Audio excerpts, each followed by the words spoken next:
Years since the death of a Clemson student believed to have been a victim of fraternity hazing. And although there's been no charges, there has been change. Our Ariana Meadows sat down with the family who continues to fight for answers in an interview you'll only see tonight on 7. The shirt that he was wearing when he died.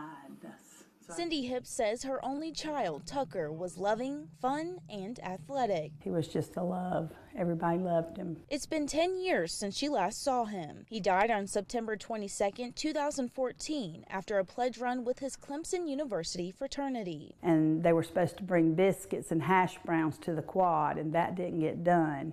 And we do know that there was an exchange of phone calls, and the brothers were upset because they didn't get the breakfast. Hips says there are court records of witnesses saying Tucker was forced to walk the bridge railing as a punishment. We're told his body was found in Lake Hartwell under the Highway 93 bridge. So even during deposition, some of the boys said that Tucker would be made to pay because he was the pledge class president. And so, you know, that's why we think that hazing is involved, because number one, they're not supposed to be on a run.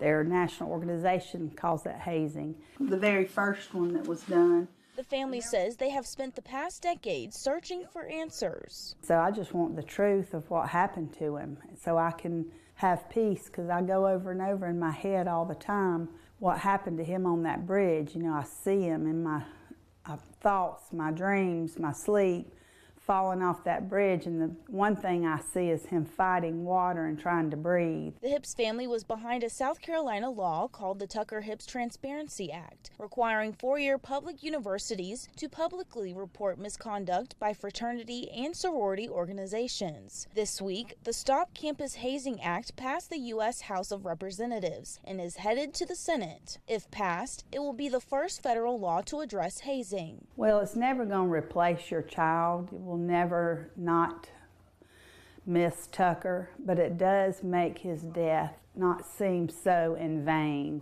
you know, because it definitely is a death that could have been avoided.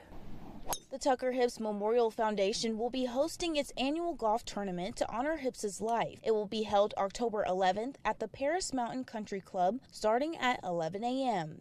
In Anderson County, Ariana Meadows, 7 News. A $100,000 reward is still being offered for any information that leads to an arrest. You can report anonymously to Crime Stoppers at 1-888-CRIME-SC.